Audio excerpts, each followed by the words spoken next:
की दहलीज पर खड़ी हो दुनिया और बारूद के ढेर पर बैठी हो पूरी इंसानियत, तब खामोशी भी किसी बड़े तूफान का इशारा करती है। क्या अमेरिका का घमंड अब दुनिया को तीसरे विश्व युद्ध की आग में झोंकने वाला है, या फिर ईरान के तेवर ने वॉशिंगटन की नींद उड़ाकर रखी है? बिल्ली के भागो छीका टूटा समझकर ईरान को हल्के में लेने वाले अमेरिकी सुपर पावर क्या अब अपनी ही बुनी चालों में फंसकर औंधे मुंह गिरने वाली है? हॉर्मूज से लेकर लेबनान तक बिछी बिसात और सत्ता के मद में चूर नेताओं की जहरीली जुबानें आखिर किस ओर ले जा रही हैं ये कश्मकश? क्या ये महज एक सियासी ड्रामा है, या फिर महाविनाश की वो आखिरी दस्तक जिसे सुनने की जरूरत कोई नहीं कर पा रहा है? नमस्कार, मैं भावना सुखीजा और आप देख रहे हैं इंडिया डेली का खास शो विश्व युद्ध।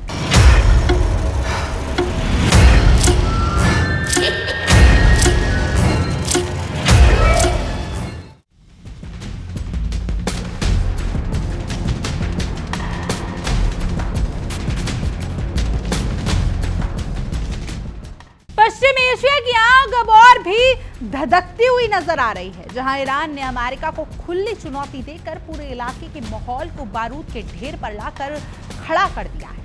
ये वही अमेरिका है जो पूरी दुनिया को शांति का पाठ पढ़ाता है, लेकिन खुद की गीदड़ भभकियों और दो मुंहेपन की वजह से आज ईरान के निशाने पर आ गया है।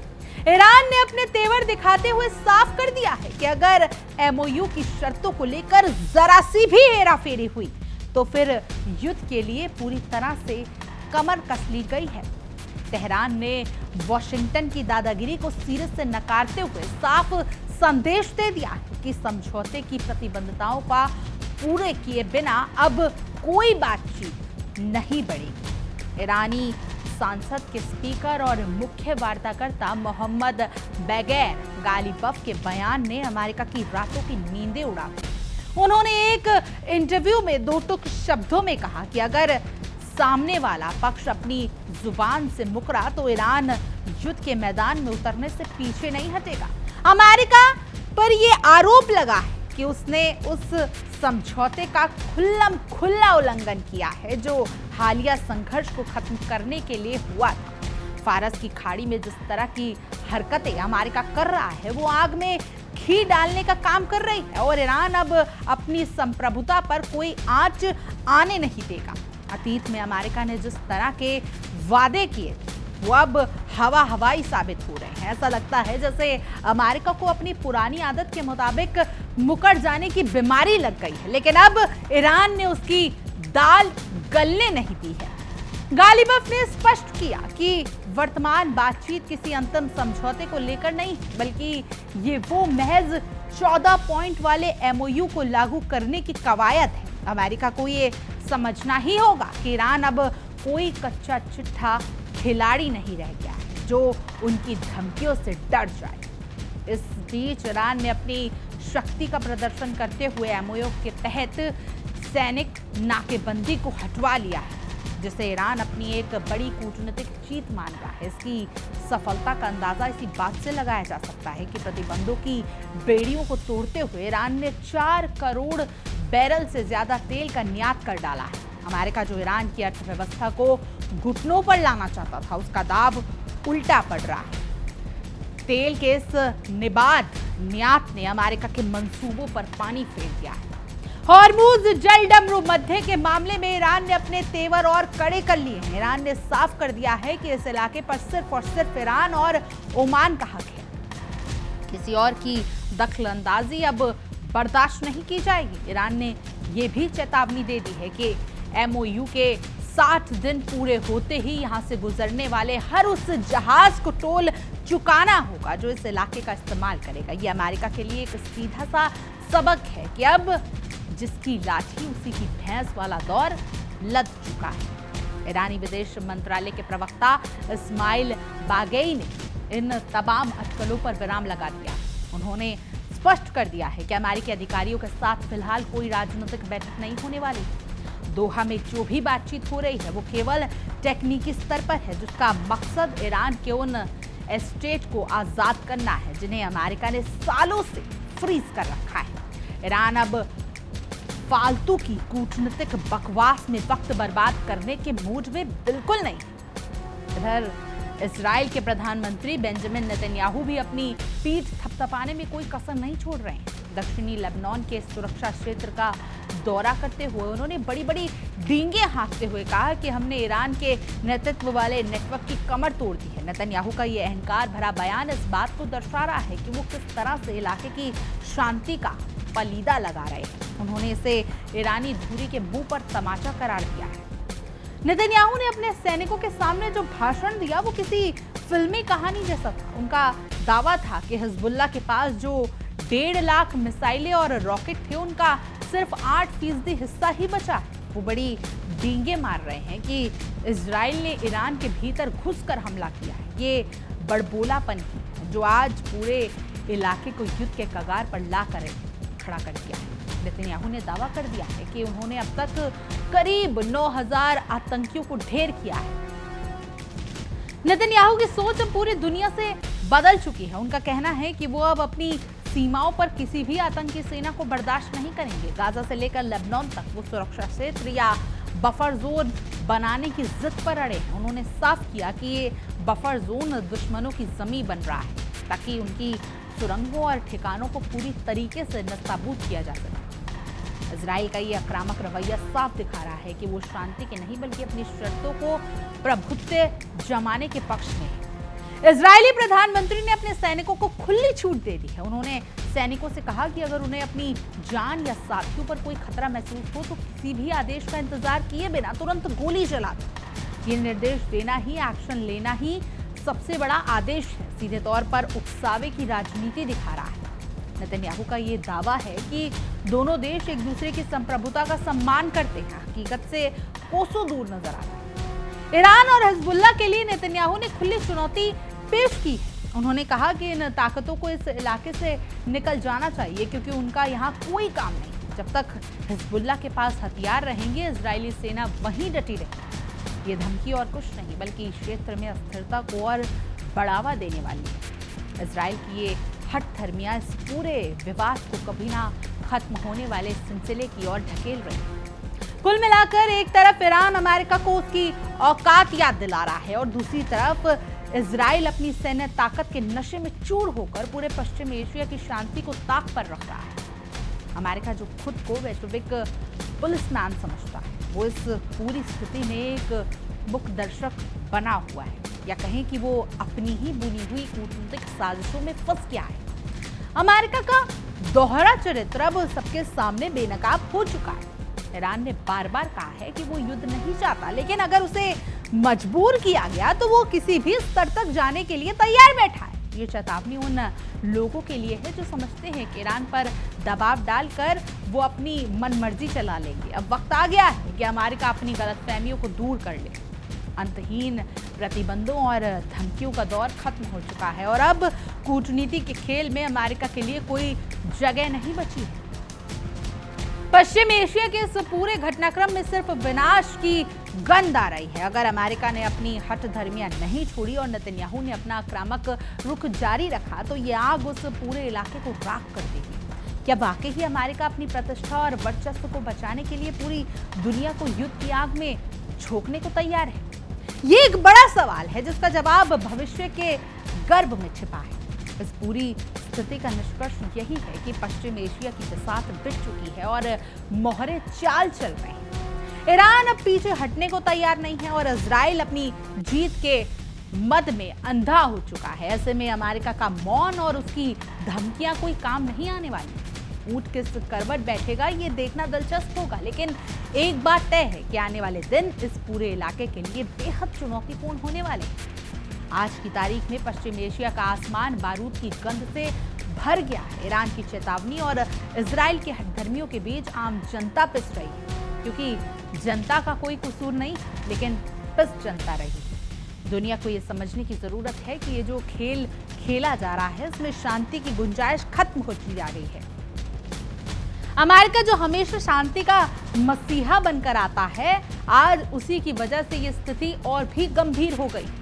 निष्कर्ष यही है कि जब तक अमेरिका अपनी दादागिरी नहीं छोड़ेगा और क्षेत्र की संप्रभुता का सम्मान नहीं करेगा, तब तक बातचीत की मेज महज एक दिखावा बनी रहेगी। ईरान ने जो लकीरें खींच दी हैं, उससे पीछे हटना अब अमेरिका के बस की बात नहीं रहा। युद्ध और शांति के बीच की ये पतली रेखा अब कभी भी टूट सकती है, और अगर ऐसा हुआ तो इसका खमियाजा पूरी दुनिया को भुगतना पड़ेगा। खैर, आप सबसे पहले इसी मुद्दे पर देखिए हमारे सहयोगी आशीष पांडे की ये खास रिपोर्ट, और इस मुद्दे को और विस्तार से और अच्छे से समझिए।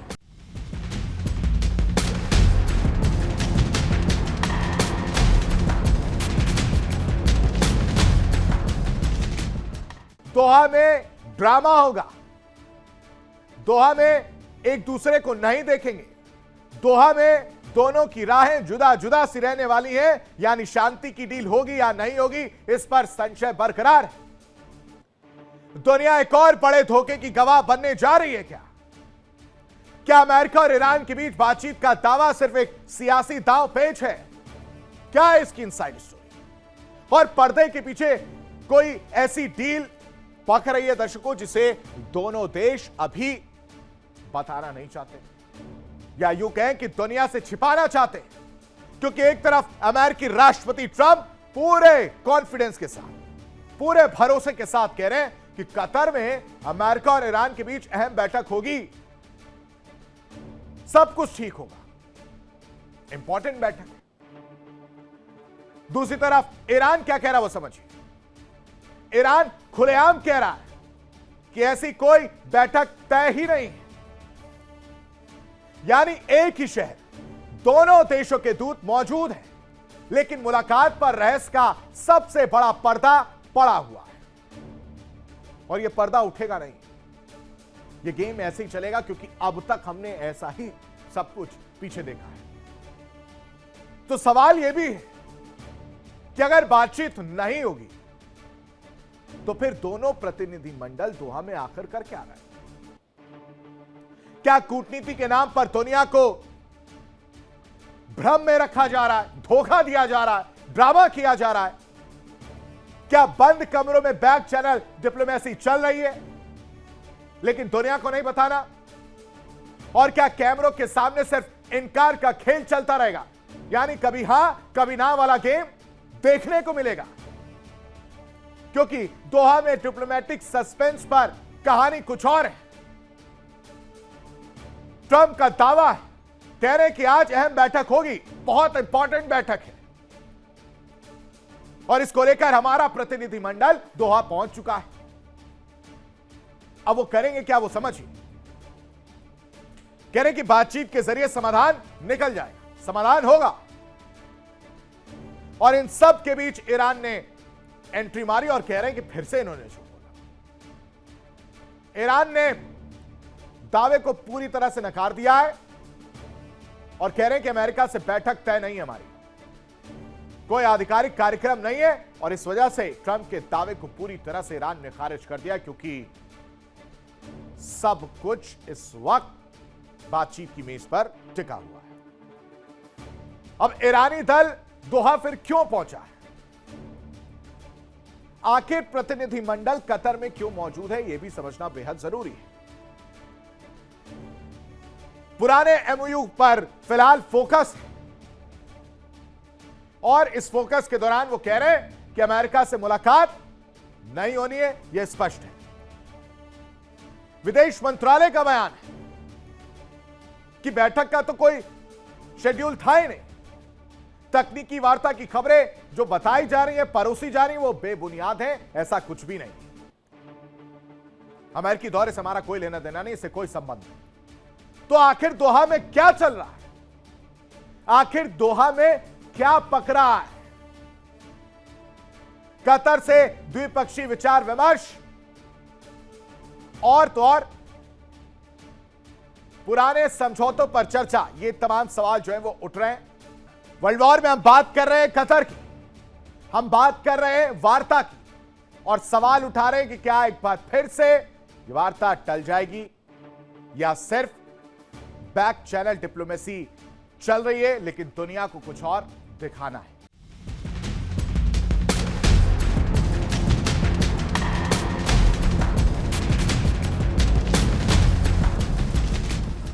बहुत बहुत शुक्रिया आपका आशीष।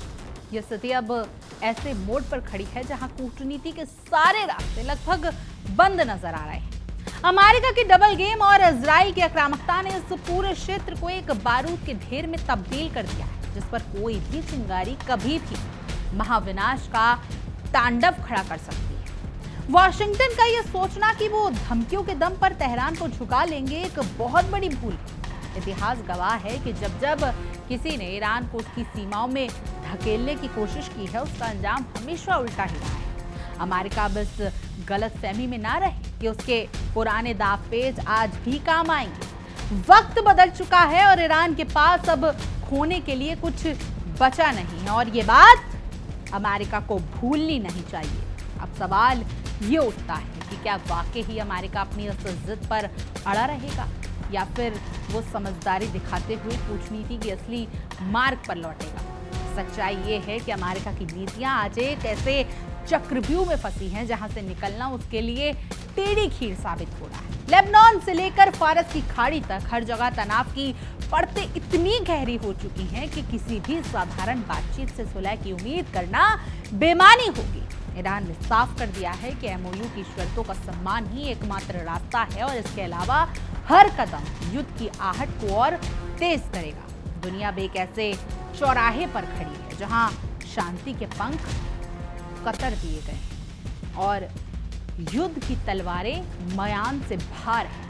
नेतन्याहू का यह दावा कि वो बफर जोन बनाकर सुरक्षित हो जाएंगे मात्र एक छलावा है, क्योंकि हकीकत में वो अपनी ही बनाई आग में खुद को झोंक रहे हैं। जब तक हिजबुल्लाह और ईरान जैसे मोर्चे अपने अस्तित्व की लड़ाई लड़ रहे हैं, इजराइल का वहां टिकना किसी भी वक्त एक बड़ी त्रासदी का कारण बन सकता है। एक कहावत है कि अंधे के आगे रोना अपना दीदा खोना, और यही हाल फिलहाल पश्चिम एशिया में अमेरिका का है, जो बिना सोचे समझे अपनी सत्ता के मद में विनाश की पटकथा लिख रहा है। ये पूरा खेल अब शतरंजी बिसात से निकलकर सीधे रण क्षेत्र की दिशा में बढ़ रहा है।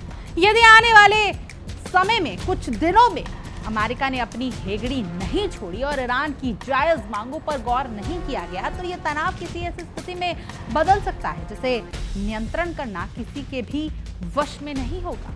वक्त की मांग है कि अमेरिका अपनी अहंकार भरी चालों में बाज आए, अन्यथा इतिहास में उसे इस अस्थिरता का मुख्य गुनाहगार माना जाएगा। अब गेंद अमेरिका के पाले में है। देखना यह होगा कि क्या वो शांति की ओर कदम बढ़ाता है या फिर पूरे पश्चिम एशिया को एक बार फिर से जलते हुए देखने का जोखिम उठाता है। क्या कुछ राय है आपकी इस पूरी रिपोर्ट पर, इस पूरी खबर पर? कमेंट करें और जरूर बताएं। और तमाम देश और दुनिया की खबरों के लिए आप देखते रहिए इंडिया डेली 24x7 और हमारा खास विश्व। देखिए इंडिया डेली 24/7 अब आपके स्मार्ट टीवी पर। इंडिया डेली मौजूद है सभी डिजिटल प्लेटफॉर्म पर लाइव और लगातार। इंडिया डेली 24/7 हर दिन राष्ट्र को समर्पित।